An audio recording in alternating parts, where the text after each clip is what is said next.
ఆ జీతం రాబట్టి ఆ జీతం రాళ్ళ మీద మనకు కొంత కాలం పెట్టుకోవచ్చు. ఇప్పటికే నష్టం లేదు, హ్యాపీగానే జీవితం గడిచిపోయింది, పిల్లలతోనే గడిచిపోయింది. నాకు వేరే లోకం అయితే లేదు. నేను 6th 7th చదివేటప్పుడే వయోజన విద్య పెద్ద పెద్ద వాళ్ళకి చదివి చెప్పేవాడు.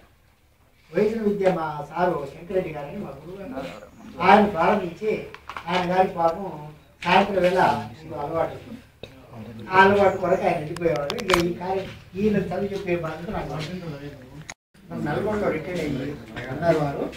రేపు వారిని కూడా నేను సన్మానించబోతున్నాను. వారు నరసయ్య గారు ఉన్నారు, బ్రతుకున్న వాళ్ళను పిలుస్తున్నా.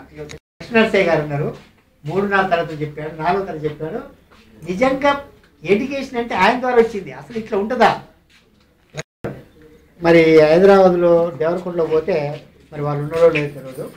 నేను తీదేడు, మా ఊరు తీదేడు, తర్వాత దేవరకొండ, హైదరాబాదు చేస్తున్నారు కాబట్టి వాళ్ళని కొంచెం తెలుసుకోవడానికి ప్రయత్నం చేస్తున్నాను.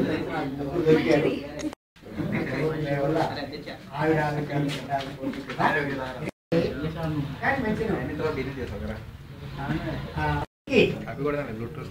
మా ఉపాధ్యాయులు కనపడితే మీరు ఎట్లా అయితే ఫస్ట్ బెంచ్ లో కూర్చోరో అప్పుడు మాకు కూడా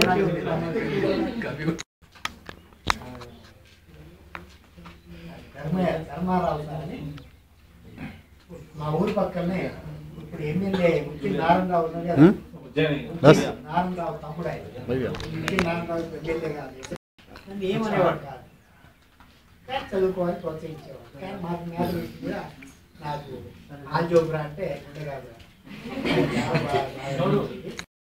ఆయన గురించి చెప్పాలంటే చాలా బీదవాడు, తండ్రి చనిపోయేవాడు, ఎన్ని ఎగ్జామినేషన్ రాయాలి, యూనివర్సిటీ ఎగ్జామినేషన్ రాయాలి, తండ్రి తీరు ఇక్కడే ఉన్నది. తండ్రి అంటే మా ప్రేమ ఆయన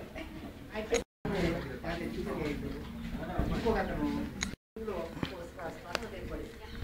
తెలుగు లాంగ్వేజ్లో ఒక మంచి ఫస్ట్ ఆయన ఏంటంటే స్వచ్ఛమైన బ్రాహ్మణుడు, అయినా ముస్లిం టీచర్ దగ్గర